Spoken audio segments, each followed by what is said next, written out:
در ناحیه رودکی اساسگذار صلح و وحدت ملی پیشوای ملت پرزیدنت جمهوری تاجیکستان محترم امامعلی رحمان از نمایش دستاوردهای کشاورزانی ناحیه و استفاده زمین‌های خودجگی یا رسانه شخصی ساکنان دهه فلکان دیدن نمودند.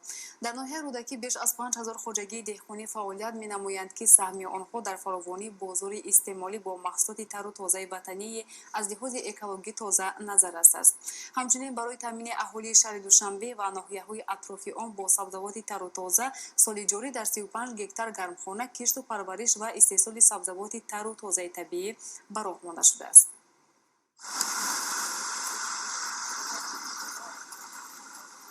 22 ایول اساسگذار صلح و وحدت ملی پیشوای ملت پرزیدنت جمهوری تاجیکستان محترم امامعلی رحمان ضمن سفر کاری در ناحیه رودکی از نمایش دستاوردهای کشاورزانی ناحیه و استفاده زمین‌های خودجگی یا رسانه شخصی ساکنان دهه فلکان دیدن نمودند.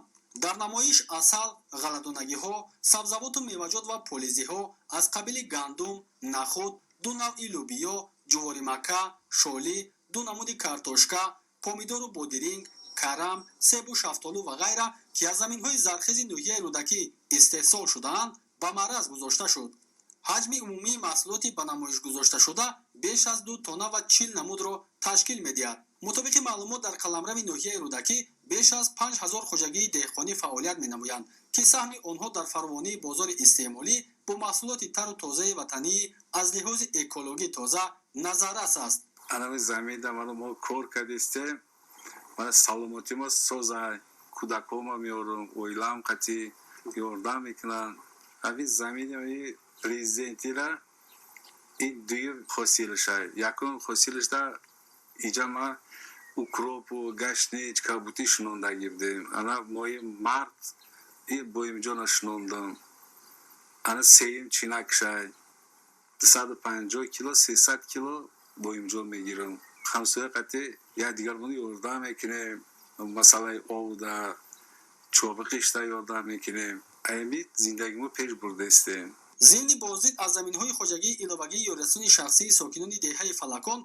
به سرور دولت اطلاع داده شد که زمین‌های پرزیدنتی در ناحیه رودکی 1650 و در خودجگی‌های یا رسانه جماعت مذکور باشد بیش از 50 گکتار را تشکیل نموده در آنها نوع‌های گوناگون کرم، پومیدور، جواری مکه، بویمجان و دیگر زراعت کشاورزی پرورش کرده می‌شوند.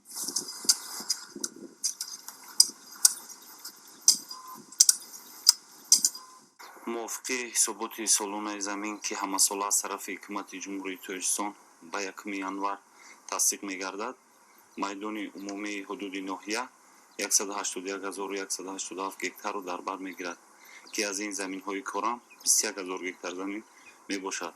از آن جمله زمین‌های کارم آبی 10800 گکتار را در بر می‌گیرد و اینچنین خودجگی‌های علاوگی یا رسانه شخصی شهروندان باشد زیاده از 1800 گکتار میباشد و در حدود ناحیه زیاده از 5034 عدد خودجگی‌های دهقانی فعالیت دارند که عاید ثمراناک عاقلانه استفاده بردن زمین از طرف زمین استفاده برندگان حدود ناحیه با پورگی براه مانده شده است که در تامین امنیت اوزقواری مملکت سهم ارزنده خود را می‌گذارند. این زمان در خودجگی‌های یورسان پس از یک مرتبه جمع‌آوری حاصل فراوانی مکه دان، آفتابپرست، شلغم و پومیدور و غله اکنون کارتوشکا، بویمجان و دیگر نوع محصولات ساحه کش شده است. در همه شکل‌های خودجگی‌داری دهات رسیه ناحیه رودکی 704 گکتار زمین کاره موجود است. از این حساب زمین غله‌دانگی 72، کارتوشکا 15، سبزوات و پولیزی 476، زراعت خوراک چاروا 97، باغ و تاکزار 48، از جمله 39 گکتار درختان حاصلده، قیده‌های زمین نزد حولگی 445 گکتار بوده، خودجگی‌های دهقانی انفرادی 170 عدد را در بر می‌گیرند. حاضر کشتی تکراری با امجان تیار است. انا مکدون تیار است. انا در اینجا باز کشتی کارتوشکا گذرانده شده است.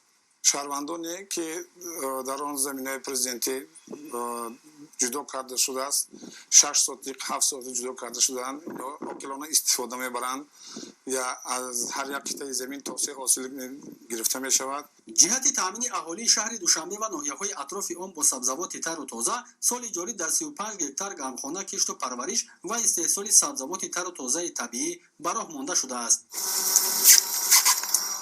аз гармхонаҳои ҳудуди ноҳия ба миқдори 397 тонна сабзавот аз қабили помидор 164, бодиринг 152 ва 81 тонна намуди дигари маҳсулоти кишоварзӣ ҷамъоварӣ гардидааст. طبق نقشه تا آخر سال مساحت گرمخانه‌ها 13 گکتار دیگر زیاد کرده خواهند شد. ноҳияи Рудакӣ که از ноҳияи аграрии ҷумҳурӣ ба ҳисоб рафта 60% маҷмӯи маҳсулоти ноҳияро соҳаи кишоварзӣ дар бар мегирад. имрӯз дар ҳама шаклҳои хоҷагидории ноҳия дар майдони 26600 гектар заминҳои кора мавҷуд буда, аз ин 18600 гектар заминҳои хоҷагиҳои ҷамъиятии деҳқонӣ мебошад. имрӯз дар ноҳия 5060 хоҷагиҳои деҳқонӣ фаъолият кардааст.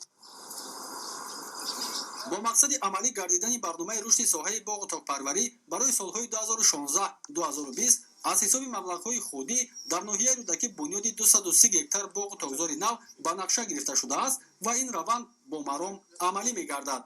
ضمن شناسایی پرزیدنت جمهوری تاجیکستان محترم امامعلی رحمان به صاحبان زمین‌های پرزیدنتی که عاقلانه و ثمراناک استفاده شده‌اند اظهار سپاس و منتداری نموده بهر در آینده پرورش و استحصال نوع‌های سرحاصل محصولات کشاورزی دستور و مصلحت‌های مفید دادند.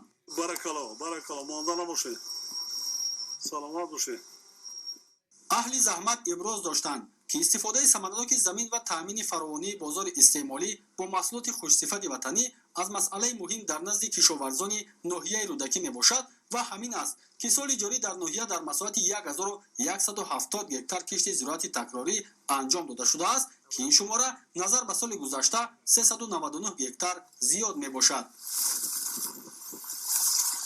ساکنان اقدام گرفتند که با زحمت اهلانه در زمین و گرفتن حاصل فراوان محصولات کشاورزی در تطبیق یکی از هدفهای استراتژی دولت و حکومت جمهوری تاجیکستان تامین امنیت اوضاع قواری سهم خود را گذارند.